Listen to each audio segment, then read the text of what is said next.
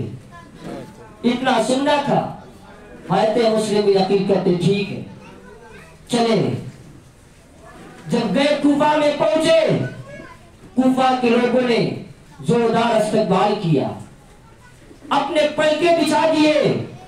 حضرت امام مسلم بن عقیل خوش ہو گئے۔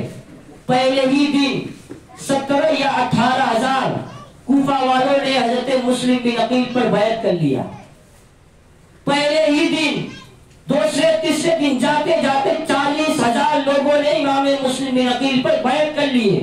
اور اس وقت اس کوفہ کا گورنر حضرت نعمان بن بشیر تھے، وہ گورنر تھے، اور وہ اہل بیت سے محبت کرنے والے تھے، وہ علی مرتضیٰ سے پیار کرنے والے تھے، وہ حسنین اور حسین کا مقام کو جاننے والے تھے۔ انہوں نے کچھ نہیں کہا، انہوں نے ڈھیل دے رکھا تھا، آپ جیسا کرے، آپ تو اہل بیت کے گھرانے کے ہیں، آپ کو میں کچھ نہیں بول سکتا۔ 40,000 لوگ جمع ہوئے، مسلم بن عقیل اور لوگ امیر گھرانے کے لوگ حضرت مسلم بن عقیل کی دعوت کرتے، ان کے بیٹے کو چومتے، ان کے بیٹے کو چوم کر کھانا کھلاتے، ہر وہ چیز دیتے جو وہ چاہتے۔ لیکن حضرت مسلم بن عقیل خوش ہوئے کہ جو ہم قصے سنے تھے کہ بے وفا ہوتے، یہ تو با وفا ہے، یہ تو پیار کرنے والے ہیں، یہ تو محبت برسانے والے ہیں، یہ تو ہمارے قدموں میں اپنے پلکے بچھانے والے ہیں۔ حضرت مسلم بن عقیل اتنا دیکھتے ہیں، اپنے بھائی امام حسین کو خط لکھ دیتے ہیں کہ بھائی یہاں کے لوگ بہت اچھے ہیں، بہت پیارے ہیں، یہاں پہ ویسا کوئی ماحول نہیں جو ہم سوچ رہے تھے۔ خط حضرت امام حسین کی طرف روانہ ہوا، ادھر امام حسین کی طرف خط روانہ ہوا، اور ادھر یزید کا ایک کتا، یزید کا ایک کام کرنے والا وفادار، اس نے بھی ایک یزید کی طرف خط بھیج دیا۔ ادھر امام حسین کی طرف خط بھیجا گیا، اور ادھر ایک یزید کا چاہنے والا یزید کو خط بھیج دیا، اور اس میں لکھا اے یزید اگر تجھے حکومت چاہیے تو پھر نعمان بن بشیر کو یہاں سے ہٹا، کیونکہ نعمان بن بشیر جو ہے مسلم بن عقیل کو چھوٹ دے رکھا ہے، اور لوگ دن پر دن ان پہ ہاتھوں پر بیعت کر رہے ہیں۔ 40,000 لوگوں کو جمع کر لیا مسلم بن عقیل، اگر ایسے ہی ہوا تو پھر تیری حکومت چلی جائے گی۔ جب اس کے بعد چٹھی پہنچی، خط پہنچا، تو اس نے ایک یہودی شخص کو بلایا اور کہا ایسی بات ہے، کیسے اس کو کنٹرول کیا جائے، لوگ میرے خلاف اٹھ رہے ہیں۔ اس نے دماغ لگایا اور کہا اگر اس چیز کو اگر کوئی کنٹرول کر سکتا ہے، کوئی ہینڈل کر سکتا ہے تو وہ ہے عبداللہ ابن زیاد، اس کو وہاں کا گورنر بنا دو، سب شاد ہو جائیں گے۔ اس وقت عبداللہ ابن زیاد بصرہ کا گورنر تھا۔ یزید نے کہا دیکھ میں نے تجھے ایک گورنری عطا کیا ہے، تجھے میں ایک اور دے رہا ہوں، کوفہ کا جا، لیکن میرے خلاف اگر کوئی بھی آواز اٹھایا، کوئی بھی بولا، اس کو قتل کر دینا، اس کو شہید کر دینا، اس کی زبان نہیں کھولنا چاہیے میرے خلاف۔ اب ابن زیاد چلا کوفے کے لیے، کوفے کی طرف چلا۔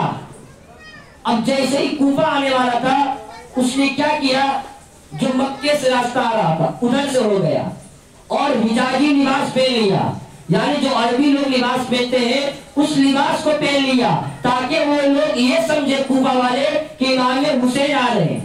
حجازی لباس پہن لیا، مکے اور مدینے سے جو راستے آ رہے تھے کوفہ کی طرف، وہ راستہ اختیار کیا۔ اور کب کا اختیار کیا، مغرب اور عشاء کے بیچ میں، تاکہ لوگ مجھے پہچانیں گے نہیں اور میں شان سے داخل ہو جاؤں گا۔ پھر وہی ہوا کہ ابن زیاد حجاز یہ لباس پہن کر مکے کے راستے سے اپنے چہرے پر نقاب لگا کر، اپنے چہرے پر کپڑا باندھ کر کوفہ میں داخل ہوا۔ مغرب اور عشاء کے بیچ کے درمیان داخل ہوا، وہاں کے لوگ اکٹھے ہو گئے، جمع ہو گئے، سب لوگ سمجھے کہ امام حسین آ گئے، سب نعرہ لگانے لگے ابن رسول اللہ ابن رسول اللہ۔ سب لوگوں نے سمجھا کہ امام حسین آ رہے ہیں، کیونکہ مسلم بن عقیل نے خط جو بھیجا امام حسین کی طرف، تو امام حسین وہ خط پڑھ کر آئے، لگتا وہی ہے، سب لوگ سلام کرتے، لیکن وہ گھوم گھوم کر لوگوں کو دیکھتا اور کوئی جواب نہیں دیتا۔ سب کہتے ہیں کہ آگے مسئلہ نہیں سمجھ میں آ رہی، امام حسین کو ہم سلام کرتے ہیں تو جواب دیتے ہیں، لیکن یہ تو جواب بھی نہیں دے رہا ہے۔ جب ان کے پیچھے پیچھے جاتے ہیں، جب ابن زیاد کے پیچھے پیچھے لوگ جاتے ہیں، تو جہاں مسلم بن عقیل تھے وہاں کو نہیں گیا، بلکہ گورنر ہاؤس میں گیا۔ وہاں پہ جب گیا تو لوگ سمجھ گئے کہ یہ امام حسین نہیں ہے، یہ تو ابن زیاد ہے۔ پھر جیسے ہی صبح ہوئی، سب قبیلے کے امیر امیر لوگوں کو بلایا، اور بلانے کے بعد سب کو دھمکی دیا، اگر چاہتے ہو کہ تمہاری بیوی بیوہ نہ ہو تو پھر مسلم بن عقیل کا ساتھ چھوڑ دو، اگر تم چاہتے ہو تمہارے بچے یتیم نہ ہو مسلم بن عقیل کا ساتھ چھوڑ دو، اگر تم چاہتے ہو تمہارے گھر کو آگ نہ لگایا جائے تو مسلم بن عقیل کے ساتھ چھوڑ دو، اگر تم چاہتے ہو تم چین و سکون کے ساتھ رہو تو پھر مسلم بن عقیل کا ساتھ چھوڑ دو۔ پھر کیا ہوا؟ پھر کوفہ والے کو جس نام سے پکارا جاتا تھا بے وفا، وہی نکلے، مسلم بن عقیل کا سب چھوڑ دیے۔ تو 40,000 لوگ بیعت کیے تھے، یزید ابن زیاد کی بات سن کر خوف کھا کر مسلم بن عقیل کا ساتھ چھوڑ کر سب بھاگ گئے، صرف 500 لوگ بچے، صرف 500 لوگ بچے۔ اور اس میں بھی کیا ہوا؟ جب حضرت مسلم بن عقیل مغرب میں کوفہ کے جامع مسجد میں نماز کے لیے پہنچے اور نیت باندھتے، امام تھے نیت باندھے، اور جیسے ہی نیت باندھتے ہیں ویسے ہی پیچھے دیکھتے ہیں سلام پھیر کر تو کوئی نہیں ہے۔ جو 40,000 لوگ بیعت کیے تھے وہ تو گئے، اور جو 500 بچے اس میں بھی نماز جیسے ہی مکمل ہوا مسلم بن عقیل کا سلام پھیرے تو کیا دیکھتے پیچھے کوئی ہے ہی نہیں۔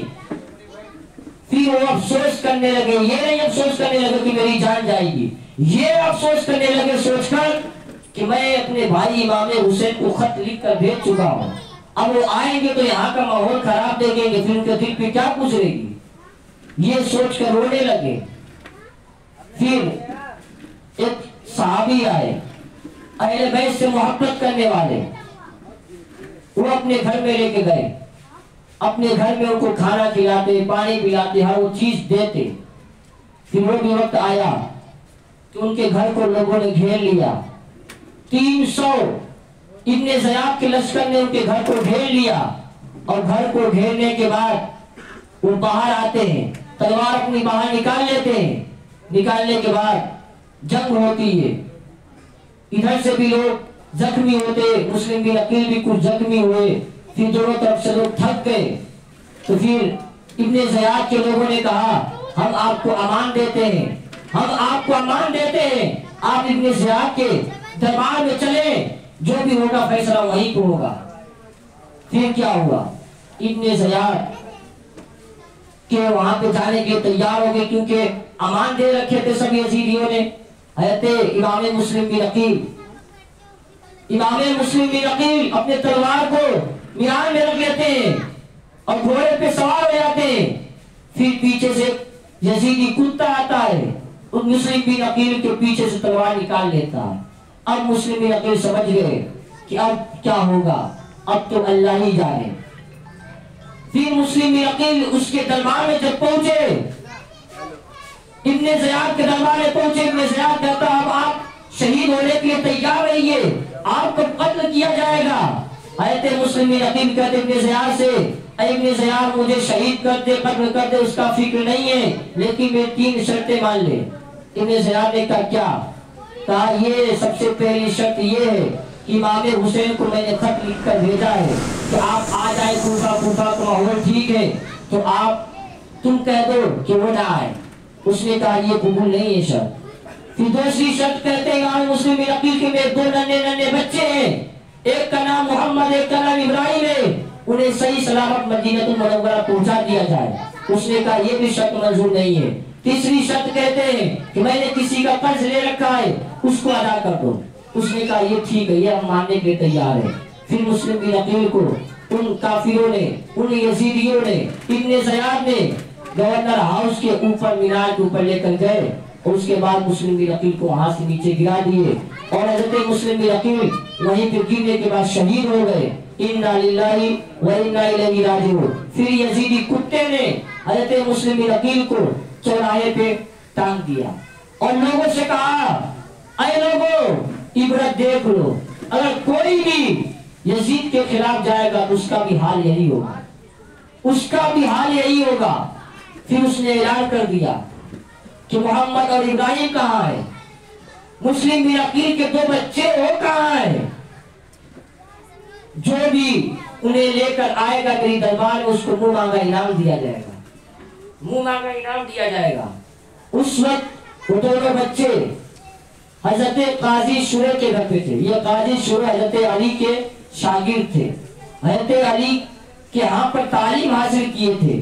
حضرت قاضی شورے اپنے گھر کو ان دونوں کو چھپا رکھا تھا، حضرت ابراہیم کو، حضرت محمد کو، ان دونوں کو چھپا رکھا تھا۔ جب سنے کہ حضرت مسلم بن عقیل شہید ہو گئے اور ان دونوں بچے کو بھی یزیدی کتے تلاش کر رہے ہیں، یہ دونوں بچوں کے پیچھے بھی انعام رکھ دیا گیا ہے، تو حضرت قاضی شورے نے ان دونوں بچوں کے سر پہ ہاتھ رکھا، سینے سے لگایا۔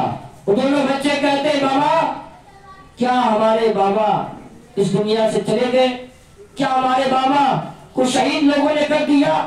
کیونکہ آپ جس طرح سے ہمارے سروں پہ ہاتھ پھیر رہے ہیں، جس طرح سے ہمیں سینے سے لگا رہے ہیں، ہمارے گھرانوں میں اس وقت اس طرح کیا جاتا ہے جب کوئی شہید ہو جاتا ہے یا جب کوئی دنیا سے چلا جاتا ہے۔ تو کیا ہمارے بابا شہید ہو گئے؟ کیا ہمارے بابا کو کافروں نے مار دیا؟ کیا ہمارے بابا اس دنیا سے چلے گئے؟ حضرت قاضی شورے کی آنکھ میں آنسو آ گئے اور آنے کے بعد کہتے ہیں ہاں بیٹے، تمہارے بابا مسلم بن عقیل کو کافروں نے شہید کر دیا، کافروں نے اس دنیا سے ان کو الوداع کروا دیا اور وہ دنیا کو چھوڑ کر چلے گئے۔ اتنا سننا تھا، وہ دونوں بچے کے بھی آنکھ میں آنسو آ گئے، کیونکہ پردیس تھا، اپنا شہر نہیں تھا، پردیس میں تھے۔ پھر قاضی شورے کہتے بیٹے دیکھو مدینہ المنورہ کی طرف ایک قافلہ جا رہا ہے، میں تمہیں اپنے بیٹے اسد کے ساتھ لگا دیتا ہوں اور قافلے والوں میں پہنچا دے گا، تم چلے جانا، تمہیں صحیح سلامت مدینہ المنورہ پہنچا دیا جائے گا۔ وہاں پہ جب جاؤ گے تو تم کو پھر یہ خوف نہیں ہوگا، پھر تم کو ڈر نہیں ہوگا۔ تو حضرت قاضی شورے نے اپنے بیٹے کو بلایا اسد کو، کہتے اے اسد بیٹے، محمد اور ابراہیم کو فلاں جگہ سے قافلہ مدینے کے لیے روانہ ہونے والا ہے، رات کو جاؤ اس قافلے تک انہیں پہنچا دو اور قافلے والوں سے کہہ دینا کہ اہل بیت کے گھرانے کے ہیں، یہ امام حسین کے گھر کے ہیں، انہیں مدینہ صحیح سلامت پہنچا دیں گے۔ حضرت قاضی شورے کے جب بیٹا اسد لے کر گیا اس جگہ پر جہاں سے قافلہ نکلنے والی تھی، تو کیا دیکھتا ہے اسد، ان کے بیٹا کہ قافلہ نکل چکا ہے، تاخیر ہو چکی تھی آنے میں، قافلہ نکل چکا ہے، صرف اونٹ اور گھوڑے کے گرد و غبار نظر آ رہے ہیں۔ اسد نے کہا بیٹو اے محمد اور ابراہیم دیکھو وہ گرد و غبار دکھ رہا ہے، اسی کے ساتھ ساتھ چلے جاؤ، دوڑ لگا لو، قافلے والوں کو ڈھونڈ لو گے، قافلے والوں کے ساتھ ہو لو گے، کیونکہ اگر مجھے کسی یزیدی لشکر نے دیکھ لیا تو پھر میرے گھر کو بھی آگ سے جلا دیا جائے گا، مجھے بھی قتل کر دیا جائے گا، قتل کر دیے جاؤں گا، میرے باپ کو بھی قتل کر دے گا یزیدیوں نے۔ اتنا سننا تھا، وہ دونوں بچے حضرت محمد اور ابراہیم 8 سال کی عمر میں دوڑ لگاتے ہیں۔ چھوٹی عمر میں کتنی لمبی لمبی دوڑ ہوگی، چھوٹی چھوٹی پیر ہے، کتنا دوڑ سکتے ہیں، وہ گرد و غبار کے پیچھے دوڑتے ہیں۔ مسلم بن عقیل کے چھوٹے بچے گرتے، بڑا اٹھاتا، بڑا گرتے، چھوٹا اٹھاتا، ایک دوسرے کو سہارا دے دے کر اٹھاتے گرتے، اٹھاتے گرتے۔ کسی کے پیر میں کانٹا چبھتے تو بڑا بھائی اٹھاتا، بڑے بھائی کے پیر میں کانٹا چبھتا تو چھوٹا بھائی اٹھاتا۔ اس طرح کرتے کرتے پتہ چلا کہ وہ قافلہ کا گرد و غبار جو دکھ رہا تھا وہ بھی نہیں نظر آ رہا، وہ بھی نظر نہیں آ رہا ہے۔ پھر جب صبح ہوئی تو دوڑ کر، جب صبح ہوئی تو کیا دیکھ رہے، ہم تو کوفہ میں جہاں سے نکلے تو وہیں پر ہے، پھر ایک یزیدی لشکر نے پکڑا محمد ابراہیم کو، لے جا کر جیل میں ڈال دیا۔ جیل میں ڈال دیا، ذرا سوچو چھوٹے چھوٹے بچوں کے دل پہ کیا گزرتی ہوگی، کبھی جیل کا منہ بھی نہیں دیکھے، جیل میں ڈال دیا گیا۔ جیل میں چلو ڈالے، لیکن ڈالنے کے بعد وہاں کے جو داروغہ تھا اس سے کہتا ہے کہ دیکھو اس کو پانی کھانا نہیں دینا، اسے بھوکے اور پیاسے رکھنا۔ ذرا سوچو اہل بیت والوں کے ساتھ کیا کیا سلوک ہوا۔ ایسے ہی ہم تک اسلام نہیں پہنچا، لوگ کیسے کیسے قربانی دے کر ہم تک اسلام پہنچائے، ایسے آسانی سے ہم تک اسلام نہیں پہنچا۔ پھر جیل میں ڈال دیا گیا، داروغہ سے کہا گیا یہ کھانا پانی مت دینا۔ اس داروغہ نبی سے محبت کرنے والا تھا، اہل بیت سے محبت کرنے والا تھا، علی سے محبت کرنے والا تھا، حسنین کریمین سے محبت کرنے والا تھا۔ اس کو یہ دیکھا نہ گیا، اس نے رات کے اندھیرے میں وہ دونوں بچوں کو جیل سے نکالتے ہیں، اور نکالنے کے بعد کہتے ہیں اے بیٹو دیکھو میں تمہیں عذاب کرتا ہوں، یہ میں انگوٹھی دیتا ہوں، فلاں جگہ پہ میرا ایک بھائی ملے گا، اس سے ملاقات کرنا، وہ تمہیں مدینہ تک چھوڑا دے گا۔ ان کو عذاب کر دیتا ہے داروغہ۔ جب عذاب ہوتے ہیں رات کی تاریکی میں وہ نکل پڑے، چھوٹے بچے پہ کیا نظر آ رہا ہے، کہیں پر بھی نکل جا رہے، پتہ ہی نہیں چل رہا کہاں جا رہے ہیں کہاں آ رہے۔ پھر جب صبح ہوئی تو دیکھے کہ وہیں پہ کوفہ ہی میں گھوم پھر کر، کوفہ ہی میں جب پتہ چلا صبح یزید کو تو دونوں بچے کہاں، تو داروغہ کہتا میں نے عذاب کر دیا۔ کہا کس سے پوچھ کر؟ کہا مجھے قیامت کے میدان میں فاطمہ الزہرا کے سامنے آنا ہے، میں انہیں کیا منہ دکھاؤں گا، نبی آخر الزمان کے سامنے آنا ہے، میں انہیں کیا منہ دکھاؤں گا، یہ سوچ کر میں نے انہیں عذاب کر دیا۔ اتنا سننا تھا، ابن زیاد نے حکم دیا انہیں بھی قتل کر دو۔ وہ دونوں بچوں کو چھوڑنے عذاب کرنے کی وجہ سے اس داروغہ کو بھی قتل کر دیا گیا۔ انا للہ و انا الیہ راجعون۔ تو حضرات جب صبح ہوئی تو دونوں بچے ایک نہر کے کنارے ایک درخت میں بیٹھے، سسک رہے تھے، رو رہے تھے کہ آخر ہم لوگ کہاں آ گئے، گھوم پھر کر وہیں پہ آ رہے ہیں۔ پھر کیا ہوا، ایک گھر کی کنیز پانی بھرنے کے لیے اس نہر میں آتی ہے، کیا دیکھتی ہے اس نہر میں، جیسے ہی پانی بھرتی ہے تو کیا دیکھتی ہے کہ دو پھول جیسے بچوں کا عکس اس پانی میں نظر آ رہا ہے۔ جیسے ہی جب پیچھے پلٹ کر دیکھتی ہے تو خوبصورت اہل بیت کے گھرانے کے دو بچے ہیں۔ اہل بیت کے گھرانے کے بچے ہر جگہ پہچان لیے جاتے ہیں کہ مصطفیٰ کریم کے گھر کے ہیں، مصطفیٰ کریم کے نسل کے ہیں۔ اس لیے تو اعلیٰ حضرت فرماتے ہیں تیری نسل پاک میں ہے بچہ بچہ نور کا، تو عین نور تیرا سب گھرانہ نور کا۔ نعرے تکبیر، نعرے رسالہ، ذکر شہدائے کربلا، نعرے تکبیر، نعرے رسالہ، ماشاءاللہ سبحان اللہ سبحان اللہ۔ وہ کہتی ہے کہ بیٹے تم لوگ کون ہو؟ تو سوچنے لگتے ہیں کہ وہاں پر ہم لوگوں نے سچ بتایا تھا کہ ہم مسلم بن عقیل کے بیٹے ہیں، تو ہمیں گرفتار کر کر جیل میں ڈال دیا گیا، اب یہاں پر بھی اگر بتائیں گے تو پھر یہاں کا بھی ماحول کیا ہوگا۔ اس نے کہا ڈرو مت، کہو کون ہو؟ تو اہل بیت کے گھرانے کہتے جھوٹ نہیں بول سکتے، کہتے ہم مسلم بن عقیل کے بچے ہیں، ہمارے پیچھے یزید نے انعام رکھا ہے اور لوگ مجھے قتل کرنے کے لیے ڈھونڈ رہے ہیں، مجھے پکڑنے کے لیے ڈھونڈ رہے ہیں۔ اتنا سننا تھا، وہ کنیز کہتی ہے دیکھو جو ہماری مالکہ ہے جس کے گھر پہ ہم کام کرتے ہیں وہ بہت اچھی ہے، بہت متقی پرہیزگار ہے، وہ اہل بیت سے محبت کرتی ہے، اہل بیت سے پیار کرتی ہے، وہ اہل بیت کو بہت چاہتی ہے۔ اگر ان کے گھر میں تم چلو گے، میں جہاں پہ کام کرتی ہوں انشاءاللہ پھر تمہیں کوئی شکایت نہیں ملے گی، تمہیں کوئی پریشانی نہیں ہوگی۔ اتنا سننا تھا، وہ دونوں بچے ڈرے تھے، سہمے تھے، چلے گئے اس کے گھر میں۔ اور کنیز کہتی ہے مالکہ یہ دیکھو کس کے گھرانے کے بچے آئے ہیں؟ مالکہ کہتی کس کے گھرانے کے؟ کہتے علی مرتضیٰ کے گھرانے کے یہ دو بچے ہیں، اہل بیت کے گھرانے کے ہیں اور مسلم بن عقیل کے بچے ہیں۔ اتنا سننا تھا، وہ مالکہ انہیں کھانا کھلاتی ہے، پانی پلاتی ہے، انہیں کپڑا پہناتی ہے اور نہلواتی ہے۔ اس کے بعد انہیں کہتی ہے کہ بیٹو تم لوگوں نے تھک گئے ہو، تم ایک کمرے میں جا کر سو جاؤ۔ دونوں بچوں کو